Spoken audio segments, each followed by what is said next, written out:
और जो रिटेल के पास में इंफॉर्मेशन आती है ना, वो लास्ट में आती है। उन्हें ये लगता है कि हमारे पास सबसे पहले ये इन्फॉर्मेशन आई, बट ऐसा नहीं होता। उनके पास में सबसे लास्ट में इन्फॉर्मेशन आती है, जब उस स्टॉक का या जब उस न्यूज़ का जूस निकल चुका होता है साइकोलॉजी के बेसिस पे, कि जो इन्वेस्टर है वो शांत स्वभाव का हो सकता है और ट्रेडर जो है वो एग्रेसिव स्वभाव का हो सकता है, क्योंकि उसमें एग्रेशन का रिक्वायरमेंट है, क्विक डिसीजन का रिक्वायरमेंट है। अभी कोई शांत व्यक्ति से आप कहोगे क्विकली डिसीजन लो, तो उसके लिए थोड़ा सा मुश्किल होगा। ट्रेडिंग के टाइम पे आपको एक रूल बुक मेंटेन करना चाहिए। उस रूल बुक में आपको 10 से 12 रूल्स लिखने चाहिए। अगर उन सारे पैरामीटर्स पे आपका ट्रेड परफेक्ट बैठ रहा है, तभी आपको ट्रेड एग्जीक्यूट करने जाना है।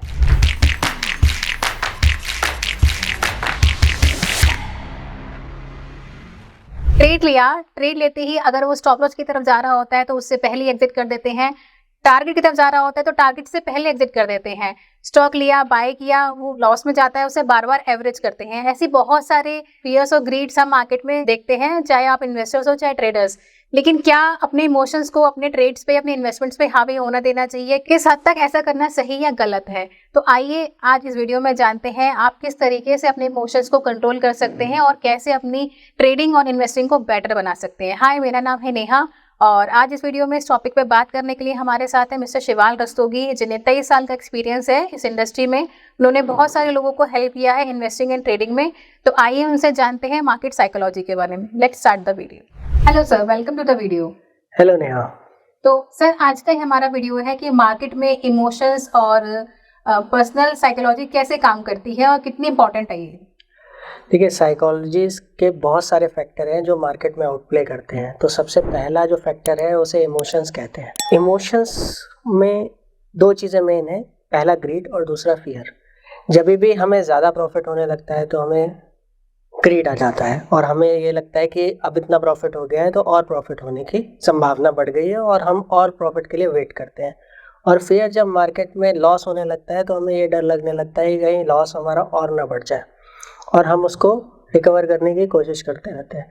तो ग्रीड एंड फियर एक इमोशन की तरह काम करता है। उसके अलावा एक साइकोलॉजी का पार्ट है कंफर्मेशन बायस। कंफर्मेशन बायस में जो क्लाइंट्स होते हैं वो क्या करते हैं कि जो उन्होंने डिसीजन ले लिया, अब उस डिसीजन का कंफर्मेशन लेते हैं दूसरे लोगों से, अपने ही जैसे लोगों से। अपने जैसे लोगों से कंफर्मेशन लेने का मतलब क्या है कि अपने आप को कंफर्म करते हैं कि हाँ, हमने डिसीजन सही लिया कि नहीं लिया, ऑल्दो वो डिसीजन पुअर हो सकता है। ठीक है, जैसे कि मान लीजिए किसी ने एक पेनी स्टॉक में इन्वेस्ट कर दिया। ठीक है, अब वो अपने मित्रों से पूछेगा कि ये स्टॉक कैसा है, इसमें इन्वेस्ट करना चाहिए कि नहीं करना चाहिए।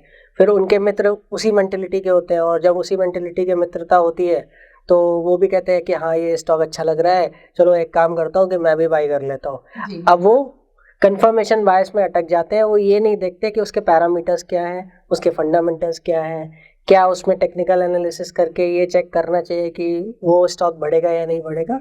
तो एक तरीके का कंफर्मेशन बायस साइकोलॉजी में इकट्ठा हो जाता है। तीसरा एक साइकोलॉजी में आता है हर्ड मेंटेलिटी, कि भाई हमने किसी के मुंह से सुना या हमारे पास में कई लोगों के मैसेजेस आ जाते हैं कि आप ये स्टॉक बाय करो और ये इतने परसेंट का गेन दे देगा, ये 10 गुना हो जाएगा, 20 गुना हो जाएगा। तो बहुत सारे लोग जो होते हैं यहाँ पे, ट्रेडर्स जो होते हैं या इन्वेस्टर्स जो होते हैं, वो हर्ड मेंटेलिटी के शिकार होते हैं।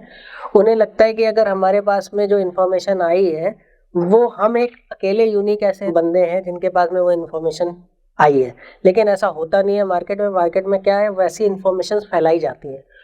और जो रिटेल के पास में इंफॉर्मेशन आती है ना, वो लास्ट में आती है। उन्हें ये लगता है कि हमारे पास सबसे पहले ये इन्फॉर्मेशन आई, बट ऐसा नहीं होता। उनके पास में सबसे लास्ट में इन्फॉर्मेशन आती है, जब उस स्टॉक का या जब उस न्यूज़ का जूस निकल चुका होता है, तब उन लोगों तक वो इन्फॉर्मेशन पहुंचाई जाती है, जिससे कि उन्हें भारी नुकसान करना पड़ता है। चौथी चीज़ होती है ओवर कॉन्फिडेंस। अगर मान लीजिए इस मार्केट में सब लोगों के अंदर दिमाग में ये भरा होता है कि भाई I am over confident, I am confident about what I do, लेकिन ऐसा होता नहीं है। क्योंकि बाजार में देखो, किसी की भी ईगो नहीं चलती है।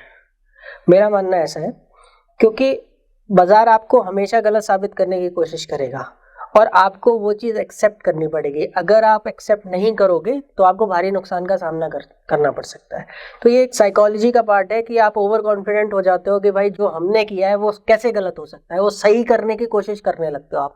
जब वो आप सही करने की कोशिश करने लगते हो तो उसमें आपको भारी नुकसान होने की संभावना रहती है। उसी केस में सर लोग कई बार ओवर ट्रेडिंग भी कर जाते हैं शायद इसी वजह से। एग्जैक्टली पॉइंट और मैं इसमें ऐड करना चाहूँगा लॉस एवर्जन का। लॉस एवर्जन का मतलब ये है कि लोग क्या करते हैं कि प्रॉफिट को पाने की चाहत में अपने लॉस को बढ़ाते चले जाते हैं और उन्हें ये लगता है कि अभी जैसे ही हमारा लॉस से रिकवर होकर प्रॉफिट आएगा तो हम उसको सेल कर देंगे। इसके चक्कर में बहुत लोग डाउन साइड में एवरेजिंग करते हैं। मान लीजिए किसी ने 100 रुपये का स्टॉक खरीदा, वो घट के 90 आ गया तो उन्होंने खरीद लिया।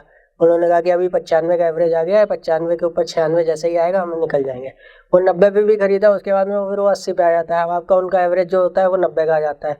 फिर वो ये सोचते हैं कि 91 रुपये हो जाएगा तो हम बेच देंगे इसे और हमारा सारा लॉस कवर हो जाएगा।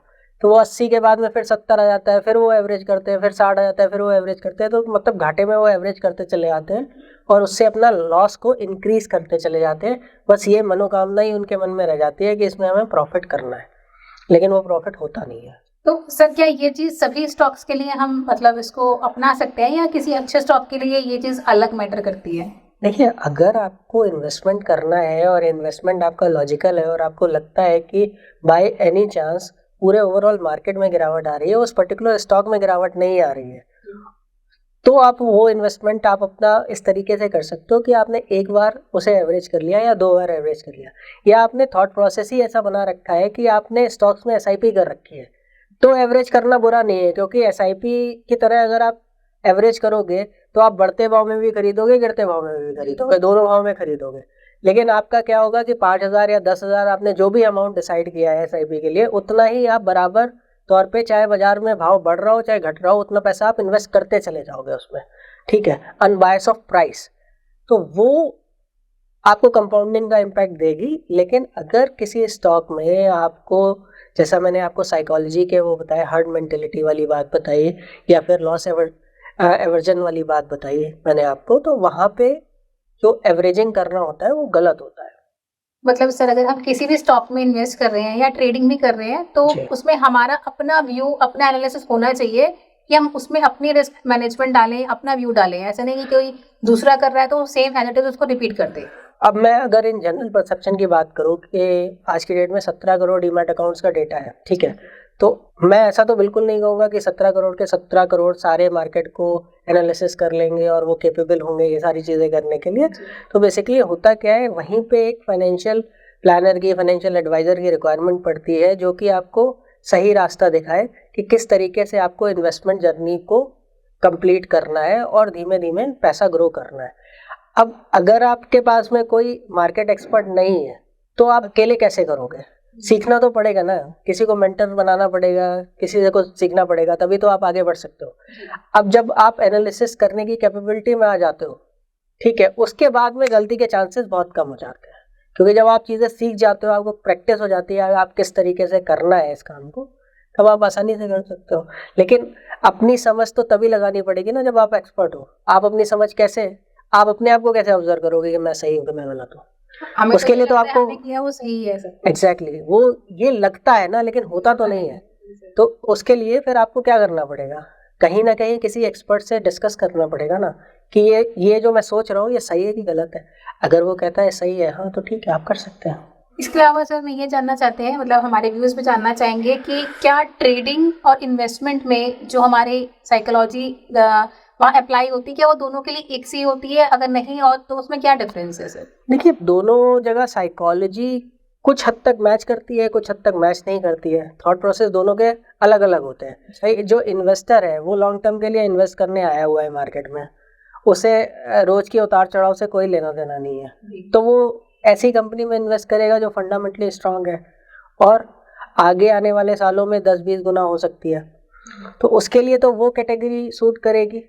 जिस स्टॉक में फंडामेंटली स्ट्रांगनेस है और आगे बिजनेस बढ़ने वाला है, डिमांड बरकरार रहेगी अगले 10-15 सालों में, तो वो उसका पैसा 10-20 गुना हो सकता है उस स्टॉक में। लेकिन अगर आप ट्रेडिंग की बात करोगे तो ट्रेडिंग में तो डिफरेंट साइकोलॉजी चलती है। डिफरेंट साइकोलॉजी का मतलब क्या हुआ कि यहाँ पे तो फैशनेबल चीज़ का दौर है, कोई चीज़ फैशन में है तो उसकी ट्रेडिंग हो रही है, जिसमें फ्लक्चुएशन आपको मिल रही है उसमें आप ट्रेडिंग करोगे तो आपको 2 पैसे बनेंगे भी, जा भी सकते हैं। लेकिन अगर आपने इन्वेस्टमेंट वाले स्टॉक में ट्रेडिंग करना शुरू कर दिया तो इट इज़ नॉट गारंटेड कि आपको रिटर्न आएगा। आप खुद ही डिप्रेस्ड हो जाओगे अगर उसमें कोई मूवमेंट नहीं आए। तो ये समझना पड़ेगा आपको कि ट्रेडिंग के लिए साइकोलॉजी थोड़ी सी डिफरेंट अपनानी पड़ती है। जैसे कि मैं ये कह सकता हूँ साइकोलॉजी के बेसिस पे कि जो इन्वेस्टर है वो शांत स्वभाव का हो सकता है और ट्रेडर जो है वो एग्रेसिव स्वभाव का हो सकता है, क्योंकि उसमें एग्रेशन का रिक्वायरमेंट है, क्विक डिसीजन का रिक्वायरमेंट है। अभी कोई शांत व्यक्ति से आप कहोगे क्विकली डिसीजन लो तो उसके लिए थोड़ा सा मुश्किल होगा।